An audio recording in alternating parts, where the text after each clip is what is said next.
Hello and welcome. दोस्तों, आज के वीडियो में हम बात करेंगे इन्वेस्टमेंट के दौरान की जाने वाली कुछ ऐसी कॉमन मिस्टेक्स का, जिसको फ्रेश इन्वेस्टर तो करते ही हैं, लेकिन कई बार एक्सपीरियंस्ड इन्वेस्टर भी कर जाते हैं। और इन कॉमन मिस्टेक्स का असर जो है वो सीधे सीधे आपके पोर्टफोलियो के रिटर्न पर ही पड़ता है। और वो ऐसे कि या तो आपको लॉस होगा या फिर आपको जितना रिटर्न आना चाहिए उतना नहीं आएगा, या फिर जितने पीरियड में वो रिटर्न आना चाहिए वो उस पीरियड में नहीं आएगा, वो उससे भी लेट आएगा। तो अगर ये कुछ ऐसी कॉमन मिस्टेक्स को हम अवॉइड कर दें तो हमारे पोर्टफोलियो का रिटर्न जो है वो बहुत इम्प्रूव हो जाएगा और हमारा फाइनेंशियल गोल जो है वो बहुत जल्दी अचीव हो जाएगा। तो चलिए देखते हैं कि ऐसी कौन सी कॉमन मिस्टेक्स है जिनको हम अवॉइड कर सकते हैं। उसमें सबसे पहली मिस्टेक होगी कि हम एक सूटेबल टाइम का इंतज़ार करते हैं कि जब एक अच्छा वक्त आएगा तब हम इन्वेस्टमेंट शुरू करेंगे। जैसे कि या तो मार्केट गिर जाएगा तब हम शुरू करेंगे, या अभी नहीं, मैं कुछ टाइम बाद शुरू करूंगा, तब मेरे पास कुछ फंड्स होंगे। तो एक टाइम का इंतज़ार करते हैं और वो टाइम फिर कभी आता नहीं है। क्योंकि अगर आप मार्केट की गिरावट का इंतज़ार कर रहे हैं इन्वेस्ट करने के लिए, तो आप देखिए ये पिछले 22-23 सालों की मार्केट की जर्नी है। इसमें आप देखेंगे कि अगर आपने किसी भी पॉइंट पर इन्वेस्ट किया होता और आपने वो लॉन्ग टर्म के लिए इन्वेस्ट किया होता, तो आप देखेंगे कि आपको प्रॉफिट ही हुआ है। आपने चाहे इस पॉइंट पर किया है या इस पॉइंट पर किया है या इस पॉइंट पर किया है, आप लॉन्ग टर्म में इन्वेस्टेड रहे तो आपको प्रॉफिट हुआ है। तो आप एक सूटेबल टाइम का इंतज़ार करने की बजाय अगर आप एक स्ट्रेटेजी फॉलो करेंगे और उस स्ट्रेटेजी के तहत अगर आप अपना इन्वेस्टमेंट शुरू कर देंगे तो आपको प्रॉफिट होगा लॉन्ग टर्म में। और उसमें जो सबसे कॉमन और सबसे सिंपल स्ट्रेटेजी होती है वो है एसआईपी। तो आप एक अमाउंट कैलकुलेट कीजिए आपको कितने रुपए की एसआईपी करनी है, और वो एसआईपी आप शुरू कर दीजिए। तो इससे क्या होगा कि एवरी मंथ आपका इन्वेस्टमेंट जो है वो हर मंथ इन्वेस्ट होता रहेगा, हर टाइम पीरियड में, एवरी मंथ। तो इससे क्या होगा, जो एक लॉन्ग टर्म में जब तक मार्केट परफॉर्म कर रहा है या नहीं कर रहा है तब तक आपका पैसा जो है वो इकट्ठा होता रहेगा, और जब मार्केट परफॉर्म करेगा उस वक्त आपको आपका जो जितना भी पैसा इन्वेस्ट हुआ है वो एक साथ आपको प्रॉफिट देगा। तो एक सुटेबल टाइम का इंतज़ार ना करें और अपना इन्वेस्टमेंट शुरू करें। तो ये तो एक कॉमन मिस्टेक हो गई पहली। और दूसरी होती है कि हम इन्वेस्टमेंट तो शुरू कर देते हैं, लेकिन हम कभी भी अपना फाइनेंशियल गोल डिसाइड नहीं करते कि हम इन्वेस्टमेंट कर रहे हैं वो हम क्यों कर रहे हैं। क्या हम अपने मेडिकल एक्सपेंसेस के लिए कर रहे हैं, या अपनी रिटायरमेंट के लिए कर रहे हैं, बच्चों की एजुकेशन के लिए कर रहे हैं, उनकी मैरिज के लिए कर रहे हैं। तो वो हम कैलकुलेट नहीं करते हैं और अपना इन्वेस्टमेंट करते जाते हैं। दोस्तों, ये कितनी बड़ी मिस्टेक है कि अगर आप वो अपना गोल सेट नहीं करेंगे और अपना इन्वेस्टमेंट करते रहेंगे तो होगा क्या कि आप 15-20 साल तक इन्वेस्टमेंट करेंगे, और जब आपका वो फाइनेंशियल गोल अचीव करने का टाइम आएगा उस वक्त आप देखेंगे कि आपने जितना इन्वेस्टमेंट किया है वो इनफ नहीं था। तो उस वक्त आप ये सोचेंगे कि आपने आपको ज़्यादा इन्वेस्ट करना चाहिए था।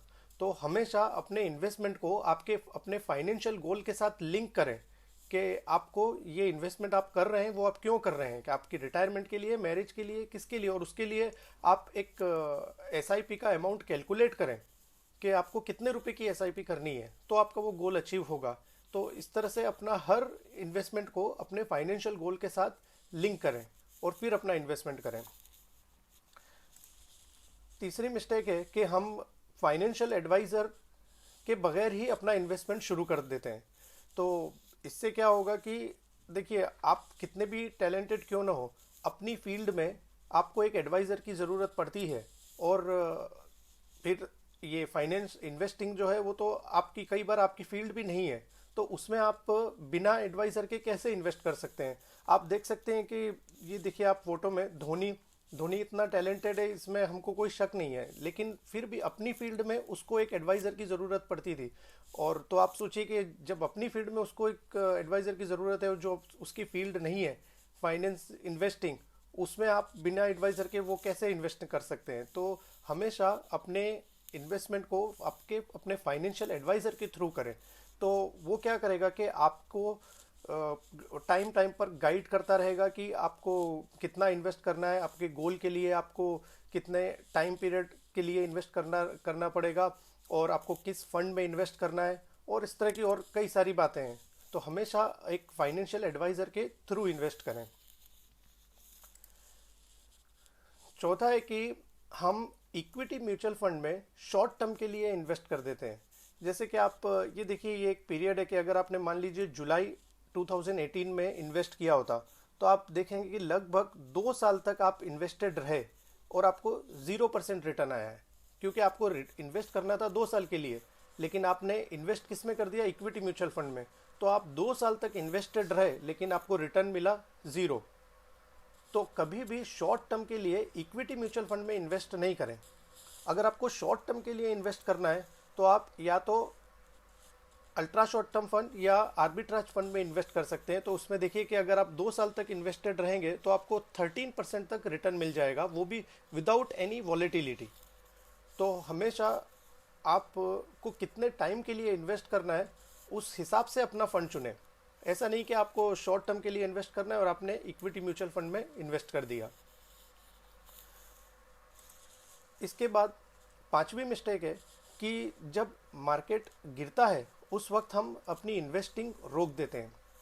ये देखिए, आपने अगर अगस्त सितंबर 2018 से इन्वेस्टमेंट शुरू किया होता तो ये आपकी करंट वैल्यू इस तरीके से फ्लक्चुएट हो रही होती, और इसके बाद जब कोविड आ गया तो कोविड में आपका जो इन्वेस्टमेंट था वो आपको एकदम नेगेटिव चला गया। उस वक्त आपने क्या किया कि आपका इन्वेस्टमेंट रोक दिया। लेकिन दोस्तों, जब मार्केट गिरता है उस वक्त आपको आपका इन्वेस्टमेंट रोकना नहीं चाहिए, क्योंकि उस पीरियड में किया गया इन्वेस्टमेंट ही आपको सबसे ज़्यादा रिटर्न देगा। तो आपको आपकी एसआईपी अगर चल रही है तो उस पीरियड में रोकना नहीं है, बल्कि आपको उसमें टॉपअप करना है। क्योंकि देखिए, डाउन मार्केट में किया गया जो भी इंस्टॉलमेंट या टॉपअप होता है ना, आप अगर कैलकुलेट करेंगे ना तो आपको हाईएस्ट रिटर्न उन्हीं टॉपअप्स में मिलता है। तो अगर आपने इन्वेस्टमेंट रोका नहीं तो आप देखेंगे कि और अपने पेशेंस रखा तो आप देखेंगे कि उसके कुछ ही टाइम बाद फिर मार्केट ने रिटर्न दिया और ये 3 साल में 76% रिटर्न आ गया।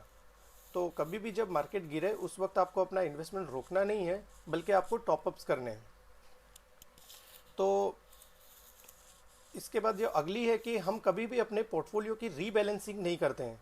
यानी रीबैलेंसिंग ऐसा है कि आपको हर 6 महीने में या हर 1 साल में आपको अपने पोर्टफोलियो को इवेल्युएट करना है, अपना रिस्क एपेटाइट देखना है, और उस हिसाब से आपको किस एसेट में या तो ऐड ऑन करना है या उसमें कट डाउन करना है। ये आप अगर एक फाइनेंशियल एडवाइज़र के थ्रू इन्वेस्ट कर रहे हैं तो वो ज़रूर ही आपके पोर्टफोलियो को मॉनिटर करता होगा और रेगुलरली आपके पोर्टफोलियो को रीबैलेंस करता होगा। तो हमेशा आपके पोर्टफोलियो को पीरियोडिकली रीबैलेंस करते रहें। और एक्चुअली ये एक इतना बड़ा टॉपिक है कि इसको हम किसी और वीडियो में इसके बारे में ज़रूर बात करेंगे। लेकिन बात यह है कि कुल मिला के आपको आपके पोर्टफोलियो को इवेल्युएट करते रहना है और उसकी रीबैलेंसिंग करते रहना है। तो आप भी अपना इन्वेस्टमेंट शुरू करें, और शुरू सबसे जो कॉमन स्ट्रेटेजी है उसके तहत करें कि आप अपनी एसआईपी शुरू करें और टेंशन फ्री लाइफ जिए। बाकी अगर आपको एसआईपी शुरू करने में और इन्वेस्टमेंट करने में अगर कोई भी प्रॉब्लम है तो हम सिर्फ एक फ़ोन कॉल दूर है, आप हमको कॉल कर सकते हैं। हमारी कॉन्टेक्ट डिटेल जो है वो आप इधर क्यूआर कोड को स्कैन करके पा सकते हैं, और डिस्क्रिप्शन में हमने लिंक भी दिया है। और बाकी तो आपके पैसे हैं, आपका फ्यूचर है और आपकी लाइफ है। सही तरीके से सही डिसीजन लेके सही जगह पे इन्वेस्ट करें। Thank you.